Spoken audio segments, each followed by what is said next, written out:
2 days ago,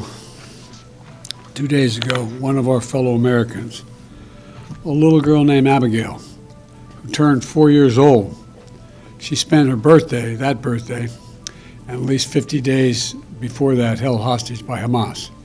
Today, she's free, and Jill and I, together with so many Americans, are praying for the fact that she is going to be all right.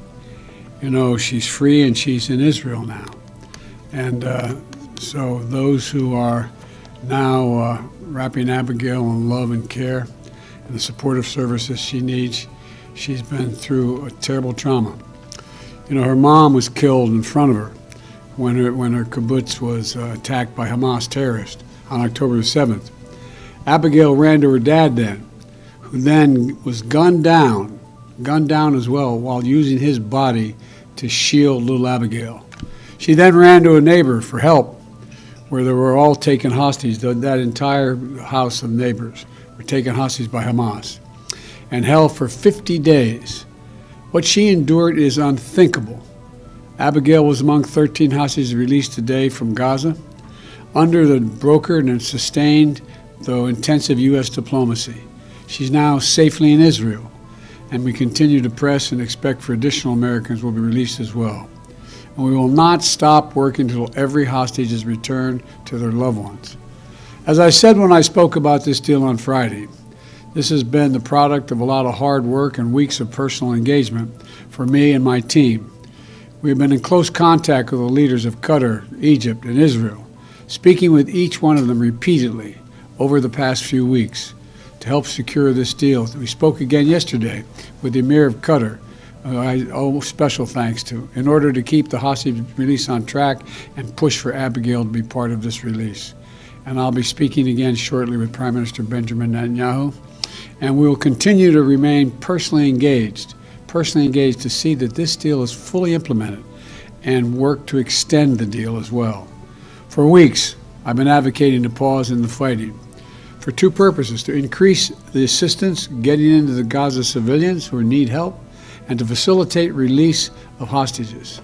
And we know that innocent children in Gaza are suffering greatly as well, because this war that Hamas has unleashed has such consequences. Thousands have been killed, and from the earliest days of this crisis, I've worked closely with President Sisi of Egypt, the Israeli government, King Abdullah of Jordan, and leaders throughout the region to expand the delivery of critical humanitarian assistance to help innocent Palestinians in need who are not part of Hamas. Under this deal, fighting in Gaza has now been paused for 3 days. Over that time, 58 hostages have been released, including the Thai, Filipino, and Russian nationals. Dozens of families have been reunited. And we worked urgently to take advantage of the pause to surge aid into Gaza. We've moved approximately 200 aid trucks into Gaza each day, loaded with food, water, medicine, fuel, and cooking gas. More is needed, but this deal is delivering life-saving results. Critically needed aid is going in, and hostages are coming out. And this deal is structured so that it can be extended, to keep building on these results. That's my goal, that's our goal, to keep this pause going beyond tomorrow so that we can continue to see more hostages come out and surge more humanitarian relief into those who are in need in Gaza. We've seen this is the day-by-day approach, hour-by-hour process. Nothing is guaranteed, and nothing is being taken for granted. But the proof that this is working and worth pursuing further is in every smile and every grateful tear we see on the faces of those families who are finally getting back together again. And the proof is little Abigail. More than 20 other children, 18 years and younger, have been released. They've been released through this deal as well. They've endured a terrible ordeal, and they can now begin the long journey toward healing. And I'm going to continue working with the Emir of Qatar, President Sisi of Egypt, and Prime Minister Netanyahu of Israel to do everything possible to see the hostages are freed, all the hostages. I'm grateful for the personal partnership as we pursue this deal from each of those men I just mentioned. And as we've worked together to see all this implemented, and now to try to extend it further. I'll continue working with all our partners to take the hard but necessary steps to build an integrated a more prosperous and more peaceful future in the region. A two-state solution is the only way to guarantee the long-term security of both Israelis and Palestinian people. To make sure Israel and Palestinians alike live in equal measure of freedom and dignity. We'll not give up on working toward that goal. So thank you very much. But thank God she's home. The little, I guess can't imagine the enjoyment and the. I wish I were there to hold her. Mr. President, do you have an update on the other Americans who are being held and any sense as to when they would be released? We are hopeful, but I don't have anything firmly to tell you at this moment.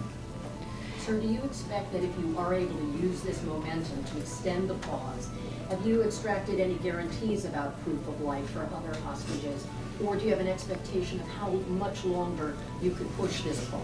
Well, look, you know the deal calls for every 10 hostages released to extend another day.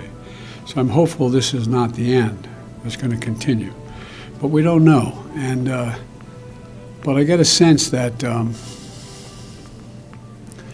all the players in the region, even the neighbors who aren't and have been directly involved now, are looking for a way to end this so the hostages are all released and Hamas is completely,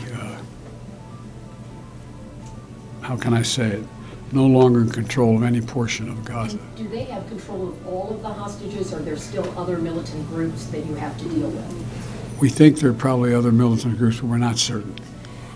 Mr. President, how is Abigail doing? What's her physical condition? Do you have any information? I haven't gotten that information. I just wanted to let you know immediately.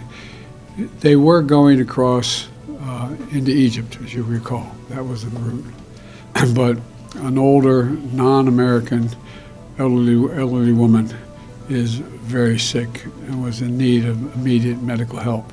So they arranged to cross directly into Israel to be able to take her to a hospital. All I know is that she has been held. I don't know, I haven't seen a photograph. I've just been in communication with my team. But she is safely ensconced in Israel.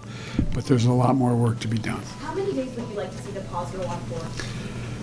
I would like to see us move to a point where we were able to, well, let me put it this way. I'd like to see the pause go on as long as prisoners kept coming out. All right, thank you all so very much. I know, we have to call you. I know you say, what's he calling me with only 10 minutes or so notice? I said, that's the notice I get. Because we didn't know, I didn't want to be having this press conference if they weren't physically, even when they were in the Red Cross ambulance, I didn't want to do it because they were not out. They were still in Gaza. So I don't thank you enough, but thanks for your patience. And I know it's... We're here anytime, sir. All right. Joan, I thank... Happy holidays. Okay, happy holidays to you guys. Thank you, Mr. President.